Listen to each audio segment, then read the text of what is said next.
السلام علیکم عزیز طلبہ و طالبات، امید کرتی ہوں کہ آپ سب خیر خیریت سے ہوں گے۔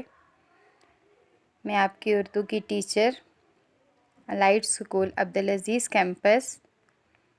آج میں آپ کو اردو کلاس 5 پڑھاؤں گی۔ آج ہم کلاس 5 اردو کا پہلا لیسن پڑھیں گے، حمد۔ پیارے بچوں، جیسا کہ آپ جانتے ہیں کہ حمد کسے کہتے ہیں۔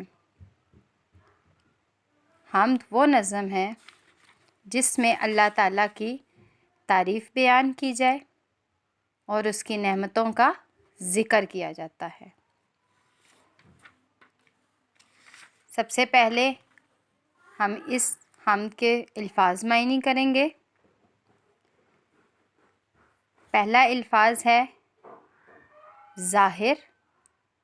اس کا مطلب ہے نمایاں، خوشنمائی، اچھا دکھائی دینا،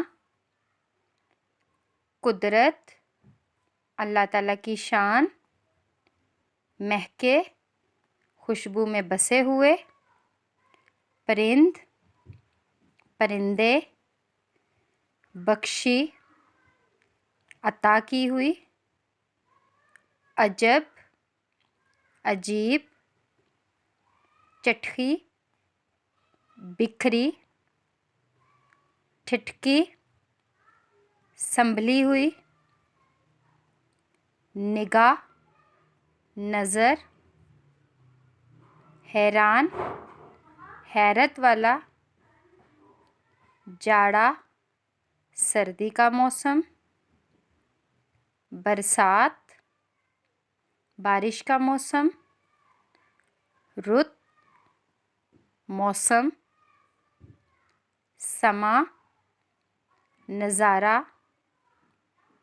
شے، چیز، نادر، انمول، بے شک، بغیر کسی شک و شبہ کے، قوی، مضبوط، قادر، قدرت رکھنے والا۔ اسٹوڈنٹس، اس کے بعد ہم اس حمد کی مرکزی خیال لکھیں گے۔ جیسا کہ آپ جانتے ہیں کہ جب کوئی شاعر یا مصنف جس تصور کو بنیاد بنا کر نظم یا کہانی لکھتا ہے، اس تصور کو مرکزی خیال کہا جاتا ہے۔ عام طور پر تو مرکزی خیال 1 سے 3 لائن پر مشتمل ہوتا ہے۔ تو ہم حمد کا مرکزی خیال لکھیں گے۔ اس حمد کا مرکزی خیال یہ ہے کہ اللہ تعالیٰ نے سب کچھ پیدا کیا ہے، اس کی بنائی ہوئی ہر چیز بہت اچھی ہے اور قدرت والی ہے۔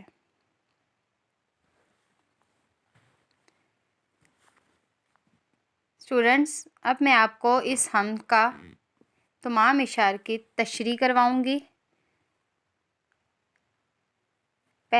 پہلا شعر ہے، جو چیز خدا نے ہے بنائی، اس میں ظاہر ہے خوش نمائی۔ شاعر اس میں کہتا ہے کہ دنیا کی ہر چیز جو اللہ تعالیٰ نے بنائی ہے وہ ہر طرح سے خوبصورت ہے، اس میں ایک حسن ہے اور اسی حسن کی وجہ سے اللہ تعالیٰ کی بنائی ہوئی ہر چیز اچھی دکھائی دیتی ہے۔ اس کی قدرت سے پھول مہکے، پھولوں پر پرند آ کر چہکے۔ شاعر کہتا ہے کہ اللہ تعالیٰ نے تمام نعمتیں انسانوں کے لیے پیدا کی ہیں۔ یہ اللہ تعالیٰ کی قدرت ہے کہ اس نے باغوں میں رنگ برنگ کے پھول بھی پیدا کیے ہیں۔ ان پھولوں پر مختلف قسم کے پرندے آ کر چہچہاتے ہیں، یعنی کہ اللہ تعالیٰ کی تعریف بیان کرتے ہیں۔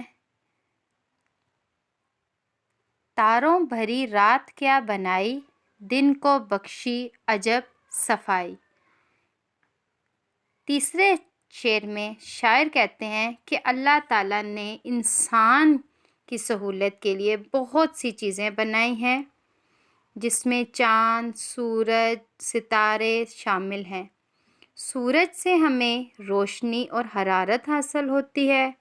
سورج کی وجہ سے دن روشن اور چمکدار ہوتا ہے، اور رات کے وقت آسمان پر ستارے اپنی خوبصورتی کی وجہ سے آسمان کو خوبصورت بنا دیتے ہیں۔ کیا دودھ سی چاندنی ہے چٹکی، حیران ہو کر نگاہ ٹٹکی۔ شاعر کہتا ہے کہ جب رات کو آسمان پر چاند نکلتا ہے تو اس کی روشنی چاروں طرف پھیل جاتی ہے۔ اس سفید چاندنی کو دیکھ کر انسان حیران ہو کر رہ جاتا ہے۔